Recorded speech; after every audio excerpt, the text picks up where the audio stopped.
Hey everyone, ever notice that every time Stewie gets taller, things immediately spiral into chaos? From wearing heels for power to stacking himself like a human tower just to ride a roller coaster, this tiny genius turns height into pure comedy. Here are the funniest moments when Stewie suddenly got tall and absolutely abused the privilege. Number 1. Stewie gets tall and immediately develops a god complex. Season 24, episode 11. It all starts when Stewie gets invited to a nighttime kids costume party, so of course he responsibly books an Uber. It's a nighttime costume party, and it starts at 5:30. Uber strongly encouraged. I better reserve mine now.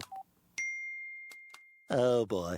And what does he wear? A cowboy outfit with high-heeled boots that suddenly boost his height enough to spot flaws on Brian's bald head. Do you have a little bald spot? What? No. It's time for bed, Stewie. Come on. No. What did you say?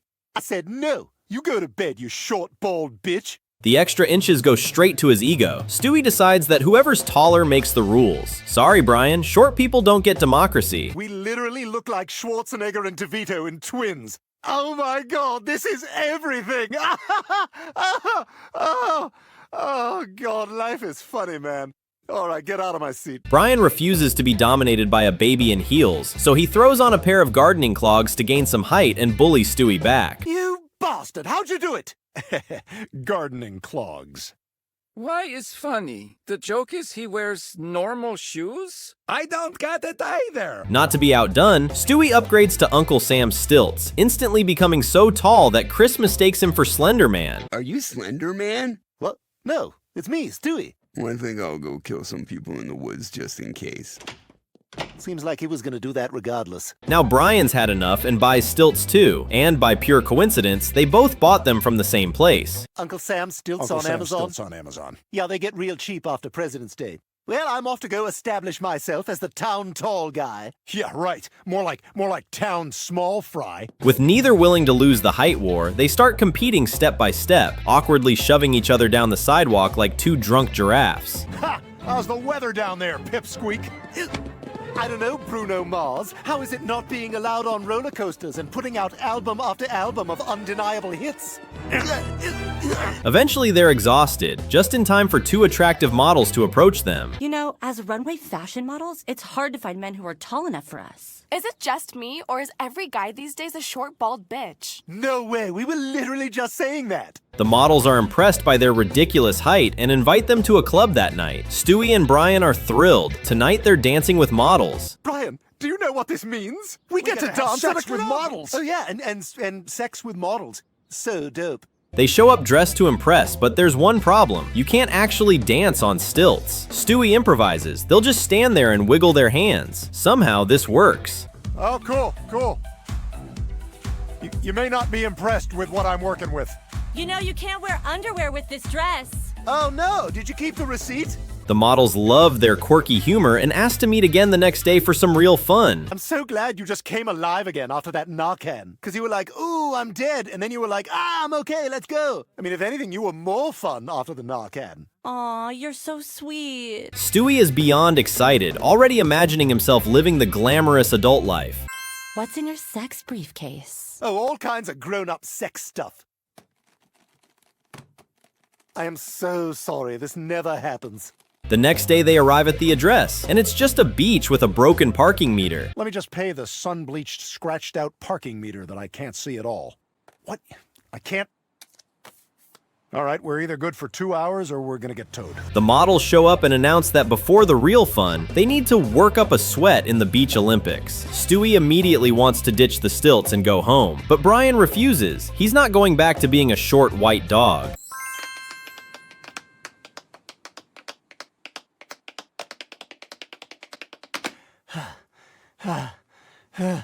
Was it good for you too? What follows is a ridiculous stilt race that drains them instantly. They try to quit, but Brian pushes them to keep going. I gotta tell you something I've never told anyone before. I don't think I know what sex is. Well, screw it, I'm going, with or without you. I guess that makes me the tall guy. You son of a... Stewie struggles to keep up, gets wiped out by a wave, loses the stilts, and nearly drowns.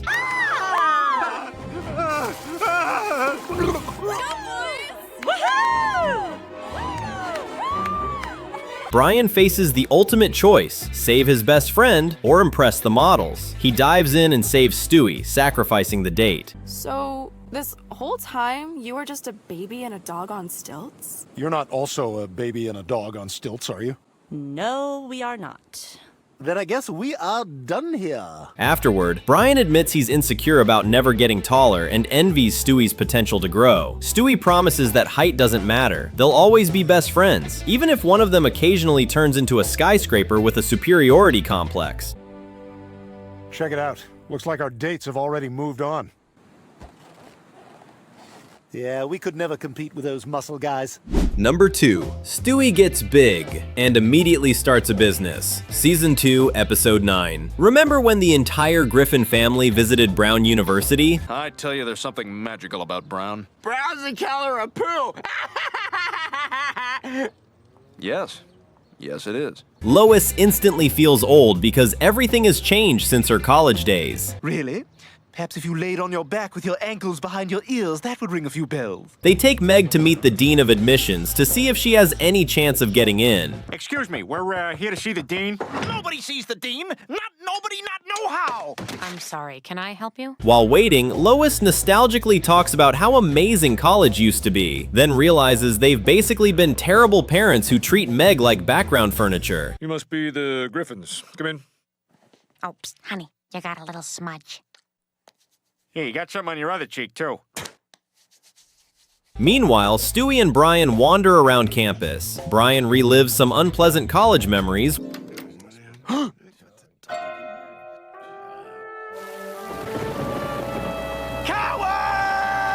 while Stewie, still written as a tiny, smooth-talking ladies' man at this point, immediately tries flirting with some attractive college girls. Because of course he does. Are you in a fraternity, little boy? Not yet, but I'm thinking about joining I Felt a Thigh. So, what do you think of this music television? They eventually wander into the athletic building where Stewie spots a laboratory and tries to sneak in to mix up some dangerous chemicals. He's immediately kicked out for being too small. Hold on, little fella. This is just for big people. Why don't you come back in about, 17 years? Oh, but the shelf life of that sodium pentothal is only 2 years and... Blast! Furious, Stewie rants that this isn't the first time he's been rejected for his tiny body. Last time he missed out on buying a super annihilation ray, which still haunts him. No! Over here in the back! Do I hear $100? Oh, come on! $5? Oh, yeah! Oh, All right, free? Enslave the human race, doesn't cost you a dime. Behind the fat chick! Nope. Go!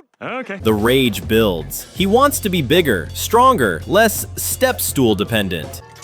I wish I was big.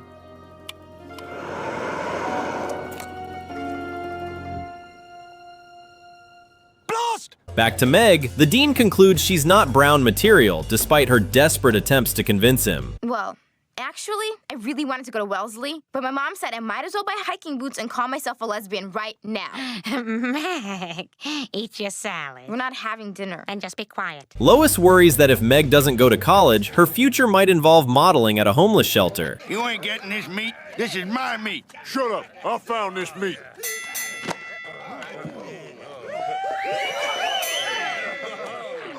Seeing Meg upset, Lois suggests extracurriculars, like Peter working part-time in high school.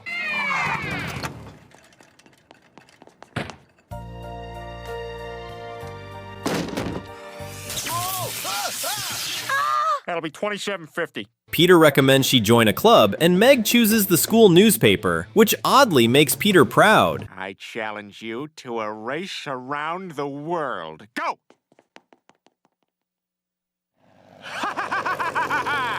At school, Neil gives Meg a challenge: interview Mayor Adam West, and she gets to be a reporter. You got it! Run, little rabbit, run. But someday our two worlds will be one.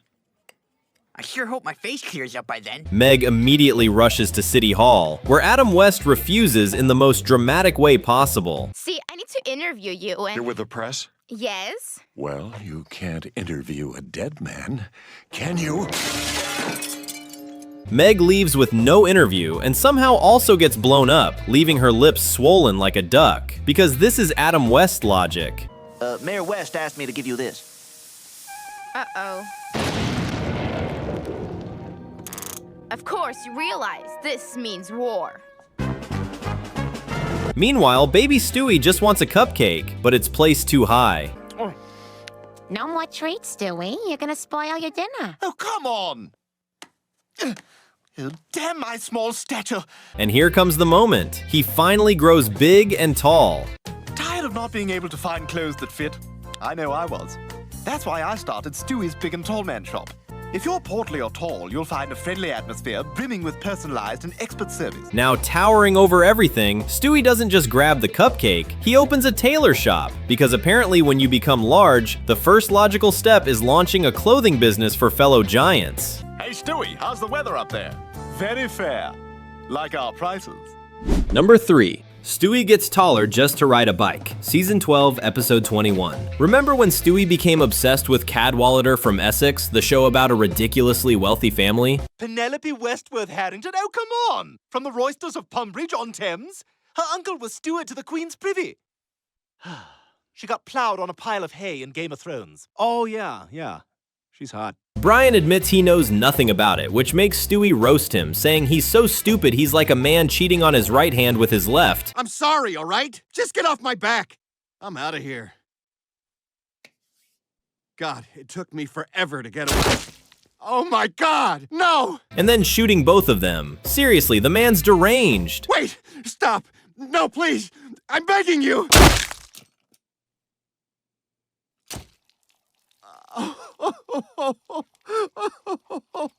Stewie is incredibly excited for the finale, especially the dramatic dialogue that makes the show feel so sophisticated. I would like to learn to bathe myself. Everything I've ever heard is vexing. But right in the middle of it, boom, Peter and Chris burst in playing their idiotic Unga Bunga game. Unga Bunga, it's the championship. Go away! This is why Zillow estimates our house at $4. The hell is Unga Bunga? Two guys run at each other with mattresses and, that's kind of it. Stewie is instantly furious. The chaos escalates and Peter and Chris end up destroying the TV. Stop it! I'm trying to watch my program! Well, Chris, look, Mom's naked. Where? You creep. No! That's it. Stewie completely loses his mind. I'm here, sweetie. He vents his rage by biting Lois's hand and accidentally breaking poor Meg's nose while she has absolutely no idea what's happening. What's all that noise? Oh, do you want a hug from your big sister? Lois finally snaps and locks Stewie in his room. Feeling betrayed, Stewie sulks and wishes he had never been born into this family. God, it's a family of idiots! I wish I was never born! Not tonight, Rupert. I'm much too upset. The next morning, Brian checks on him, but Stewie is still furious, claiming this family doesn't deserve him. Oh, you dick. You just came in to charge your phone. Sorry, Peter's using all the outlets. Toast house. He decides he's leaving for good by using his time machine to go back and break up Lois and Peter before they conceive him. I loathe this family. Being born into it was clearly some sort of cosmic mistake, so I'm going back in time to prevent that mistake. I'm going to break up Lois and the fat man before they can conceive me. Brian argues that destroying your own existence over a TV show is a bit extreme, but Stewie insists it's not just the show. He's tired of living with idiots. Happy birthday, Stewie. And here's your equal attention cake, Peter. Yay! Oh, come on! He brings up past trauma, Peter ruining his birthday. Yay, double wishes! One. Chris getting scammed during their lemonade business. All right, that'll be 10 cents. Chris, pour the man his lemonade. I can't. The lemonade tricked me and got away. Lemons are God's children! And of course, Meg, who Stewie considers the dumbest of them all. Great, the string broke again. Hey there, tiny hands. Brian warns that erasing himself is insane, but Stewie doesn't care. Rupert, prepare to time travel. Oh, and by the way, thanks for asking me if I wanted something from Subway too. He travels to the past, before he was born, where his future room is being used for Peter Griffin Live. We got a great show for you tonight. Karen Washington from the Rhode Island Zoo, and some rejected toys you're not gonna believe. So stick around or... I'll come to your house and murder Stewie walks downstairs and sees the family singing the theme song without him, while Lois carries groceries. She's camel-toeing the hell out of that leotard. In this timeline, Peter and Lois are deeply in love. Peter even paints a picture to express his feelings. Hey, Lois, I drawed you a picture. It's me and you on the space moon, 'cause I would love you anywhere. Stewie realizes breaking them up won't be easy, but he's faced harder challenges, like the time he literally stretched his legs to become tall enough to ride a bicycle. That's right. Stewie Longlegs just blew your mind. Number 4. Stewie gets tall just to ride a roller coaster. Season 14, Episode 3. While the family is watching a comedy show, Brian isn't impressed and insists he could do better. What's up, y'all? Sometimes I start a sentence really soft and then get loud. He's hilarious because I saw him in a other show. He decides he wants to try stand-up comedy, but Stewie argues that stand-up is pointless now. The funniest things already exist on Twitter. I feel like we should wait to hear Adele's ex-boyfriend songs before we choose sides. Who's Adele? Just keep reading. Hey, short guys, the more muscular you get, the shorter you look. Did you not know that? Brian still dreams of performing live, and Stewie can only wish him luck, knowing this will end badly. It's like I'm the only person in the house who gets social media.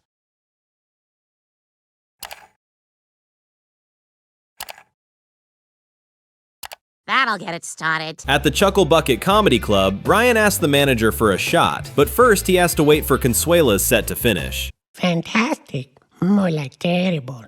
Windex. More like loose decks. Get off the stage! No, no, no. When Brian finally performs, it's a disaster. His political jokes bomb hard. There was supposed to be an upside-down picture of the Capitol behind me.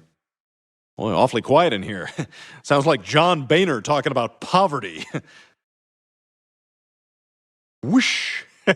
Desperate, he starts stealing jokes from Stewie's Twitter feed, and suddenly the crowd is laughing like crazy. You know, maybe it's me, but I kind of feel like we should wait to hear Adele's ex-boyfriend songs before we choose sides. And hey, short guys, the more muscular you get, the shorter you look. Did you not know that?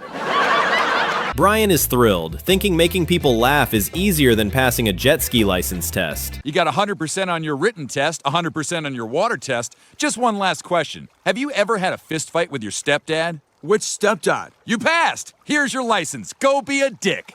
Back home, Brian proudly brags about how much the audience loved him. Stewie immediately suspects something's off. After all, he once taught acting to Vin Diesel, so he knows bad performance when he sees it. Well, I know a thing or two about performing. I mean, after all, I was Vin Diesel's acting coach. Okay, Vin, I like what you're doing there, but I want you to try it one more time like this. Stewie secretly attends Brian's next show and catches him stealing jokes straight from his Twitter. So I was wondering why this tampon commercial was so long until I realized it was a rerun of Sex and the City. Okay, you guys have been great. Good night. Furious, Stewie calls him a thief and declares their friendship over. Whoa, I'd be careful, Stewie. I'm basically your only friend. Oh, go to hell, Brian! Oh my god, oh my god, oh my god, oh, it's everywhere! To replace Brian, Stewie builds a robot friend named Lyle, programmed to learn and become smarter over time. Stewie, perhaps we should offer this guest a beverage, or simply lift the toilet seat. Ooh, snap, Brian. What the hell's going on? Brian mocks him for befriending a boring robot, so Stewie fires back by letting Lyle access Brian's phone to see how many friends he actually has. Look at that, you only have 4 contacts. And, oh my god, you downloaded the Dunkin' Donuts app? And who Shazams the Beatles? Whatever, have fun with your little robot. Brian storms off, saying he hopes Stewie enjoys his robot, and that the whole situation is more disgusting than using the bathroom after eating beet salad. Oh, right. Stewie and Lyle then go to a movie together, but it's so painfully boring they leave in awkward silence.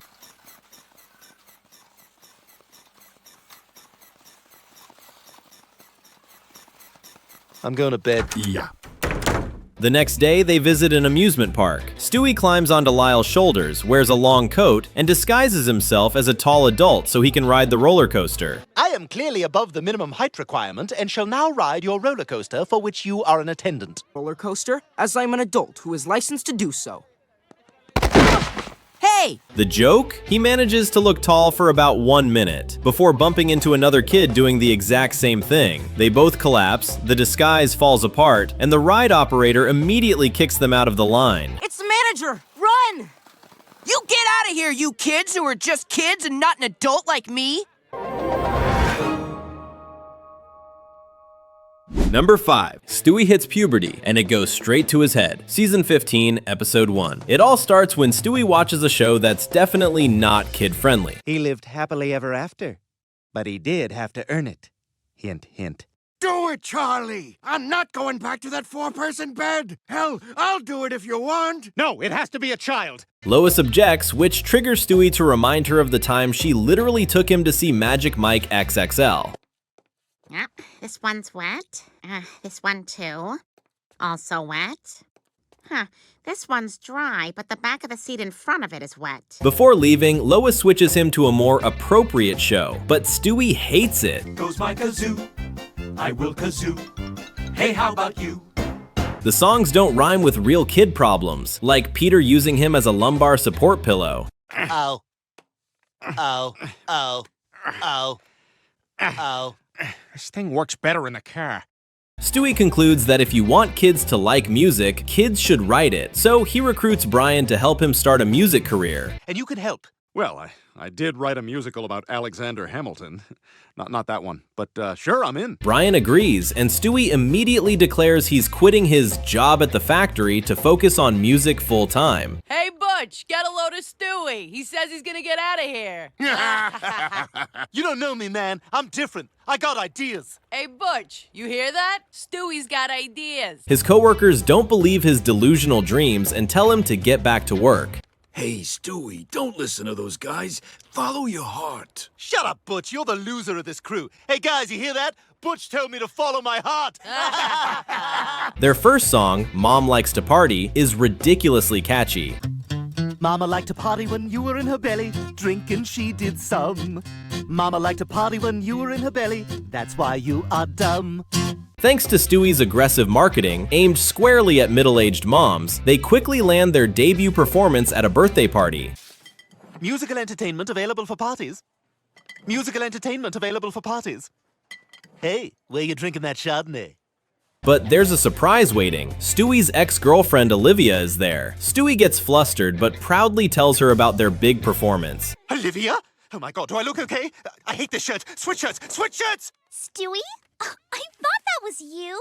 Hey, Olivia, hey, what brings you here? After some random entertainment acts, they take the stage with a darkly hilarious song called Mom and Dad's Room. Daddy says please, Mommy says no. Daddy says come on, Mommy says whoa. Daddy goes Mommy goes ow. Daddy says I'm done, Mommy goes wow. Daddy rolls over and falls asleep. Mommy drinks wine in the dark. The crowd loves it. Olivia instantly wants to get back together with Stewie, leaving Brian to celebrate alone, like a dog quietly congratulating himself. Yeah! Awesome time! This is very fun for me! Hey! Oh, hey! This is fun, right? The best! And me too! Olivia quickly becomes head of the fan club, but Brian warns that working with an ex is a terrible idea, like Kermit and Miss Piggy, but with more emotional damage. How are you feeling, Miss Piggy? I heard you called in sick yesterday. Yeah, I had a frog in my throat. Right, Kermit? Right? Please stop drinking.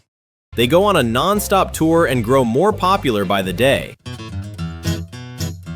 Stay away from the big kid in the baby swing. Everything's great, until Olivia admits she hates Brian. She flatters Stewie, saying he's the real talent, better singer, better songwriter, and better looking. Oh my God, babe. Plus, you've got all the cool catchphrases like damn you all or what the dude or whatever. It's deuce, but yeah, you're right. I do. She complains it's unfair that Brian gets more attention, especially when fans pet him after every show. Well, he's a dog, Olivia. Brian would betray me. I mean, he was there for me when I hit rock bottom. See, Brian? That's a rock bottom. Thanks for being here for that. Now get out of here. We're about to drink some Chardonnay. After a few minutes of manipulation, Stewie becomes convinced Brian is betraying him. During the next performance, Stewie cuts Brian's mic and refuses to let him sing. I want a little brother. On second thought, I think I'd kill him dead. Furious, he declares he does everything himself and storms off. You asked me to do this with you. Why are you being such a dick? Because I lost the baby!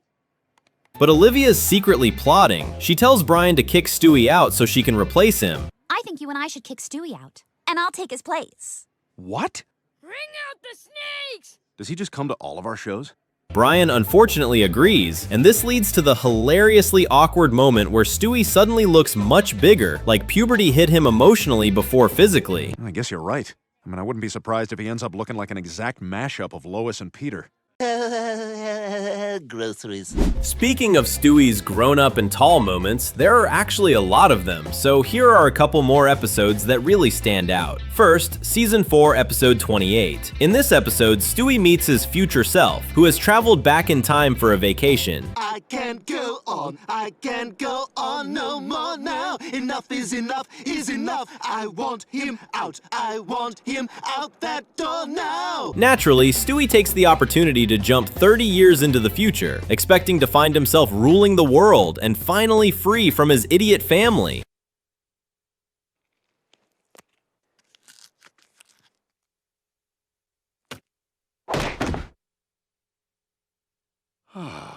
Instead, total disappointment. Jetpacks, ecodomes, and TV they can beam right into your head. Give me Mork and Mindy. That's not how you sit in a chair. Technology hasn't advanced much, and worst of all, they still haven't thawed Walt Disney. Oh, hey, did they ever unfreeze Walt Disney? Unfortunately. Welcome back, Mr. Disney. Are the Jews gone yet? No. Put me back in. Future Stewie disguises present-day Stewie as a Japanese boy and brings him to the Griffin house. When Stewie discovers Lois is still alive, he's crushed. Hello, Mother. She's still alive? What the hell, man? The future Griffins are basically the same, just older. Peter is still a sneaky idiot, even faking a fall just to peek at Chris's girlfriend. Hi, Vanessa. Well, don't you look nice? Oh no, I broke my hip. You need some help, Dad? Nah, I'm good. After the visit, Stu brings Stewie back to his miserable apartment. There, Stewie reunites with Rupert, now missing a leg because Brian chewed it off years ago. And it saves millions of man-hours that the complexity of the current tax code wastes, which you would realize if you weren't retarded. Hey, give him back! Stop that! What are you doing? Give me back his leg! Or you'll get it back. Stewie realizes his future self may be tall, handsome, and grown up, but he's also a complete loser, and still a virgin at 35. Well, you, sir, are pathetic! So forget about sending me back, because I'm not leaving until we do a complete overhaul on this sad thing you call our life. Can I still read Parade? No, you cannot still read Parade! Determined to help, Stewie redecorates the apartment, adds candles for relaxation, and tries to turn Stu into a real man. Oh my God, the stork! Where's my baby? Sweetie, you and me are gonna make the baby. Unfortunately, watching him cry during intimacy probably wasn't the confidence boost Stewie hoped for. That's never happened to me before. Which part? The 8 seconds of sex or the 40 minutes of crying? I guess both. Do I give you money or something? Yeah, I'm gonna go. Next, Season 4, Episode 7. Remember when Chris hit puberty and grew that massive pimple on his face? Yep, that one. Oh my God, look at the size of that pimple. You're like a circus freak. I'm kidding. Peter immediately recalls the moment he became a man. The operation was a success. What are you going to go by now? Peter. Lois wants to remove the pimple, but Chris refuses. He even names it Doug. He's my friend. His name is Doug. I just wish I didn't have to look at it. Well, we have to look at your anus all day. Thank you. The pimple keeps growing, and Chris starts treating it like a best friend. Then suddenly, it talks. Feed me! You can talk? That's right, and we're gonna raise some hair! All right, raise some hell! Yeah! Instead of being terrified, Chris happily dances shirtless with it, completely unaware that creepy old Herbert is spying on him.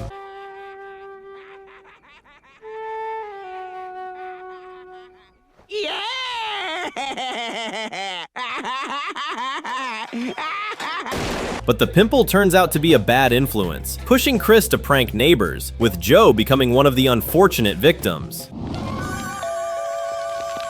Oh, good Lord! Is that? Duty! me! Chris later spray paints the wall at the Quahog Mart, loving the chaos, and tells the Pimple they're best friends, second only to the Snorks. I really value our friendship. You're not like those other Snorks who only want one thing. Oh, that was clumsy. Hang on a second. Lois thinks Chris just needs a puberty talk and heads to his room, but he's already gone. Stewie immediately declares the room his own, imagining his future self as tall and grown up, throwing wild parties and finally living the high life. Great pot, Stewie. Yeah, I got it from our cleaning lady's boyfriend. It's okay, though, because she's going to use the money to get a mammogram. Which tall Stewie moment was the funniest? The stilts, the roller coaster disguise, or the bike stretch? Drop your pick in the comments and tell me which one I should cover next.